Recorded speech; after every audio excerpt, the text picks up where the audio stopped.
ప్రేక్షకులందరికీ నమస్కారం. మిథున రాశి వారికి 2025 అక్టోబర్ 25 శనివారం రోజున గోచార రీత్యా ఎటువంటి శుభ అశుభ ఫలితాలు కలగబోతున్నాయి, ఇంకా వీరు ఎలాంటి పరిహారాలు చేయాలి అనే విషయాల్ని తెలుసుకోబోయే ముందు మీరు ఏమైనా సమస్యలతో బాధపడుతుంటే వాటి పరిష్కారం కోసం మీరు మా గురువు గారి నెంబర్కి కాల్ చేసి మీ సమస్యలకి తగిన పరిష్కారం పొందండి. ఖచ్చితంగా మీ సమస్య పరిష్కారం అవుతుంది. అలాగే మీరు మొదటిసారి మా ఛానల్ని చూస్తున్నట్లయితే వెంటనే సబ్స్క్రైబ్ చేసుకోండి. ఇక పూర్తి వివరాల్లోకి వెళ్తే షష్ఠ స్థానంలో సంచరిస్తున్న చంద్రుని ప్రభావం వల్ల ఈ రోజు మిథున రాశి వారికి ఆరోగ్య, ఆర్థిక మరియు వ్యక్తిగత జీవితంలో సానుకూల మార్పులు కనిపిస్తాయి. గ్రహచలనం అనుకూలంగా ఉండడంతో అనారోగ్య సమస్యల నుండి కోలుకునే అవకాశం ఉంది.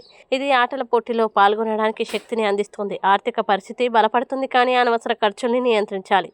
మీ తెలివితేటలు, హాస్య చతురత చుట్టుపక్కల వారిని ఆకట్టుకుంటాయి. ప్రతిరోజు కొత్త ప్రేమల్లో పడే స్వభావాన్ని మార్చుకోవడం అవసరం, లేకపోతే మనసు అస్థిరంగా మారుతుంది. జీవితాన్ని ఆనందంగా ఉంచుకోవాలంటే స్నేహితులతో సమయాన్ని గడపడం ఉత్తమం, ఎందుకంటే కష్టకాలంలో నిజమైన స్నేహితులే మద్దతునిస్తారు. కుటుంబ కారణాల వల్ల వైవాహిక జీవితంలో కొంత ఉద్రిక్తత ఉన్నా మీరు ఇద్దరు తెలివిగా మాట్లాడి సమస్యల్ని పరిష్కరిస్తారు. తమ్ముడితో బయటికి వెళ్లి సంతోషంగా గడపడం కుటుంబ బంధాన్ని మరింత బలపరుస్తుంది. వినాయకుడికి ధృవగడ్డ సమర్పించడం మీ ప్రేమ జీవితంలో శుభ ఫలితాల్ని తీసుకువస్తుంది. ఇక మిథున రాశి వారు ఈ రోజు వచ్చే ఇబ్బందుల్ని అధిగమించడానికి, అనుకూల పరిస్థితులు ఏర్పడడానికి లింగాష్టకం పారాయణం చేస్తే ఈ రోజంతా శుభప్రదంగా ఉంటుంది.